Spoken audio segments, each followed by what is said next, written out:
నమో కనకదుర్గ. జై శ్రీరామ్. శ్రీమాత్రే నమః. శ్రీ గురుభ్యో నమః. 2024 సంవత్సరం ఏప్రిల్ నెల వార ఫలితాలు. 2024 ఏప్రిల్ 21వ తారీఖు నుంచి ఏప్రిల్ 27వ తారీఖు వరకు కూడా ద్వాదశ రాశుల వాడికి గోచార గ్రహస్థితిలో ఏ ఫలితాన్ని ఇస్తూ ఉంది. దానికంటే ముందుగా ఈ వారం యొక్క గోచార గ్రహస్థితులు. మేషరాశిలో గురు భగవానుడు సంచారము. గురు భగవానుడు సూర్యనారాయణ మూర్తితోటి కూడి మేషరాశిలో సంచారం చేస్తూ ఉన్నారు. కన్యా రాశిలో కేతుదేవుని సంచారము, మకర రాశిలో శనైశ్వరుని సంచారము, ఆఖరిదైన మీనరాశిలో రాహు భగవానుడి సంచారము, వక్రించిన బుధుడితోటి కూడి రాహు భగవానుడి సంచారము. ఈ వక్ర బుధుడు ఈ వారం చివరిలో వక్రం నుంచి బయటకు వస్తారు. అంటే 25వ తారీఖు నుంచి వక్రగతిలోంచి బుధ భగవానుడు బయటకు వస్తాడు. 24వ తారీఖు వరకు కూడా ఆయన వక్రగతిలోనే ఉంటాడు. 25 నుంచి వక్రగతిలోంచి బయటకు వస్తున్నాడు. శుక్ర భగవానుడు కూడా మీనరాశిలో సంచారము. మీనరాశిలో ఉన్న శుక్రుడు 25వ తారీఖు నుంచి మీనరాశి నుంచి మేషరాశిలోకి రాబోతూ ఉన్నాడు.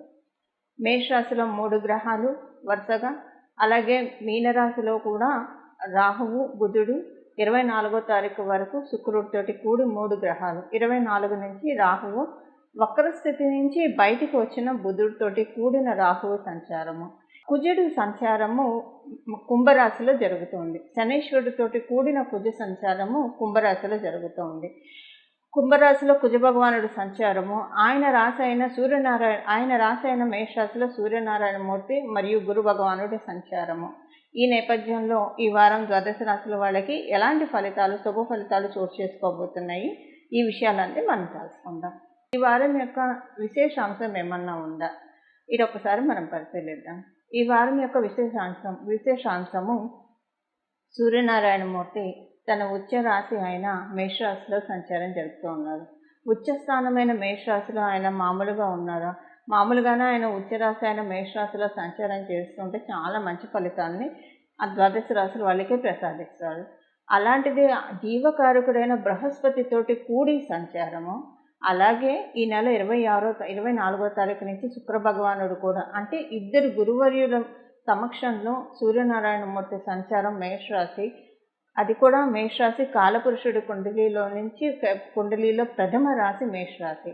ఈ ప్రథమ రాశిలో సూర్యనారాయణ మూర్తి ఉచ్చస్థానం తీసుకున్న అద్భుతమైన రాశిలో గురు భగవానుడు, దేవతల గురువైన గురు భగవానుడు, దైత్య గురువైన శుక్రాచార్యులతోటి కూడి సూర్యనారాయణ మూర్తి సంచారము అద్భుత ఫలితాన్ని ద్వాదశ రాశుల వాళ్ళకి కూడా ఇవ్వబోతోంది.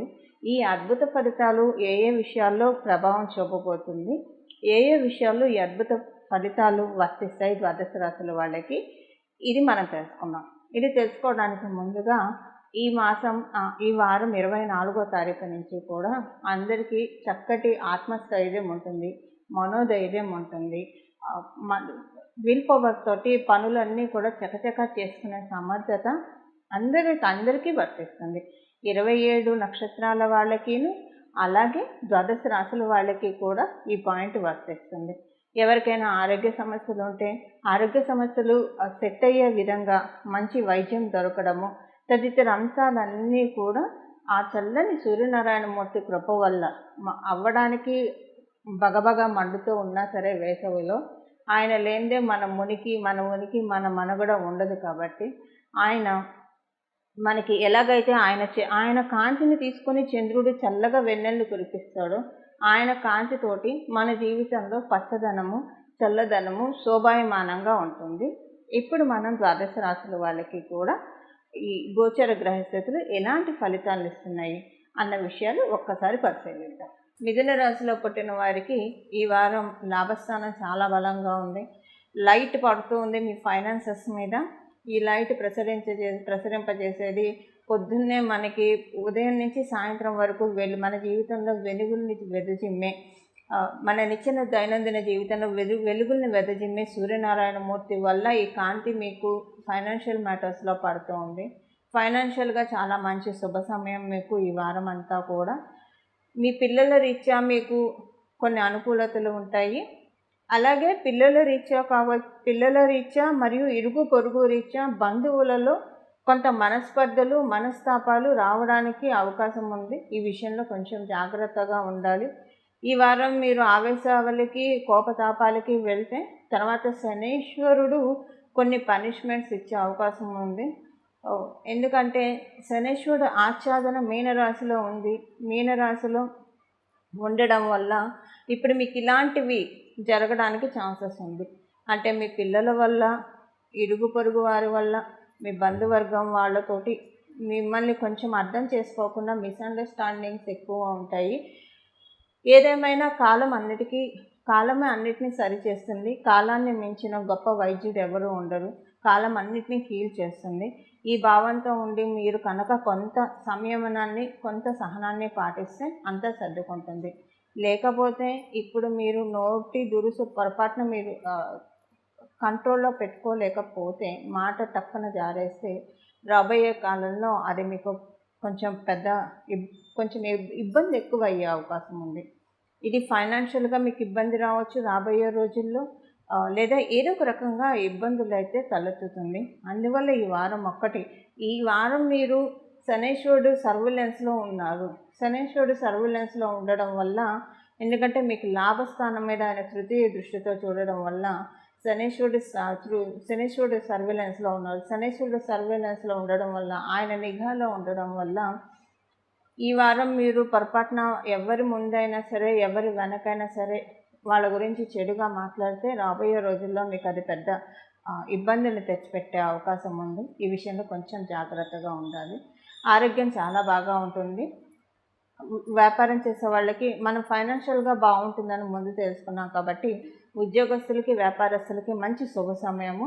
కాకపోతే ఈ శుభ సమయాన్ని మీరు అందిపుచ్చుకుంటారా, కాళ్ళతో తంతారా అనేది మీకు తెలియకుండా, ఎందుకంటే ఈ వారం వచ్చే పరిస్థితులు అలా వస్తాయి. మీ పేషెన్స్ని టెస్ట్ చేసే విధంగా ఉంటుంది.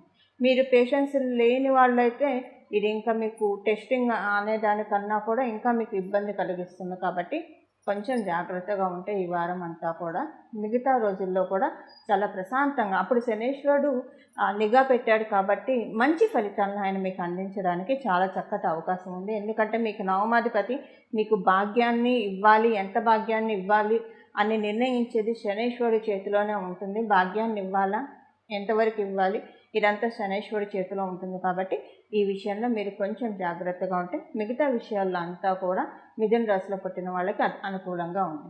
చూశారు కదండి మీ రాశి యొక్క ఫలితాలు ఈ వారం చేసుకోవాల్సిన పరిహారం మనం ఒకసారి చూద్దాం. సూర్యనారాయణమూర్తి మేషరాశిలో ఉచ్చ నుండి ఉన్నాడు.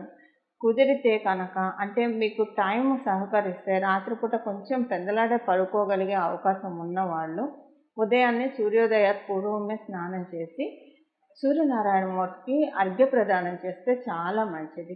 మేషరాశిలో సూర్యనారాయణమూర్తి సంచారం చాలా మంచి ఫలితాలు వస్తున్నాయి. సంవత్సరం వరకు కూడా మనకి కావాల్సిన ఆత్మస్థైర్యాన్ని, మనోనిబ్బరాన్ని, దృఢ సంకల్పాన్ని సూర్యనారాయణమూర్తి ప్రసాదిస్తాడు. ప్రత్యేకించి ఆరోగ్యం భాస్కరాది చేయుట.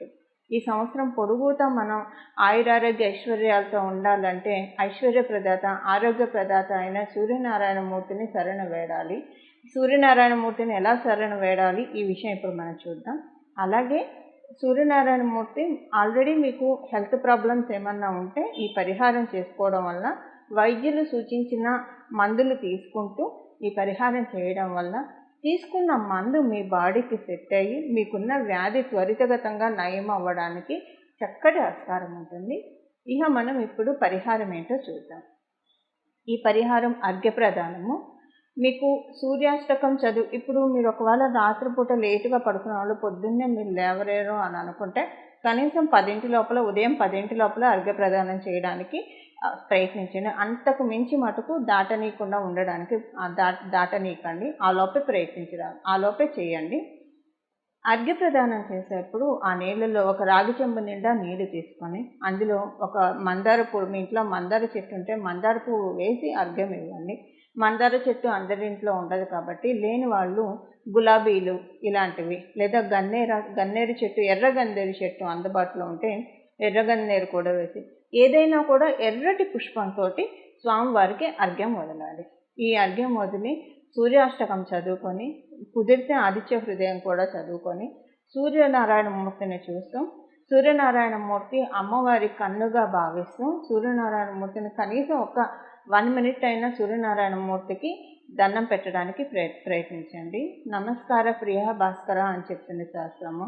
సో ఒక్క నమస్కారంతో సంతృప్తి చెందే దేవీ దేవతలు ఎవరైనా ఉన్నారంటే ప్రథమంగా ఆ కోవలోకి వచ్చేది నిస్సందేహంగా సూర్యనారాయణమూర్తి. అలాగే సుబ్రహ్మణ్య స్వామి కూడా ఒక్క నమస్కారానికి ప్రీతి పొందుతాడు అని చెప్పి మనకి స్కాంద పురాణం తదితర గ్రంథాల్లో ఉన్నది. అలా ఇప్పుడు ఈ వారము విడవకుండా సూర్యనారాయణమూర్తి పాదాన్ని పట్టుకోండి. సూర్యనారాయణమూర్తి పాదాన్ని పట్టుకోవడం వల్ల వచ్చే సంవత్సరం వరకు చేసేది మనం ఈ వారం వరకు అయినా సరే రిజర్వ్ చేసుకోవడం. ఇప్పుడు మనం డబ్బులు దాచుకుంటే మనకి లేని సమయంలో ఉపయోగపడతాయి. అలాగా ఇప్పుడు చేసుకునే రెమెడీ మనకు కావలసిన సమయంలో చక్కగా ఉపయోగపడుతుంది. ఇలా సూర్యనారాయణమూర్తి ఆశీస్సులు మీరందరూ అందుకుంటారని ఆశిస్తూ, అందుకోవాలని భావిస్తూ మంగళం.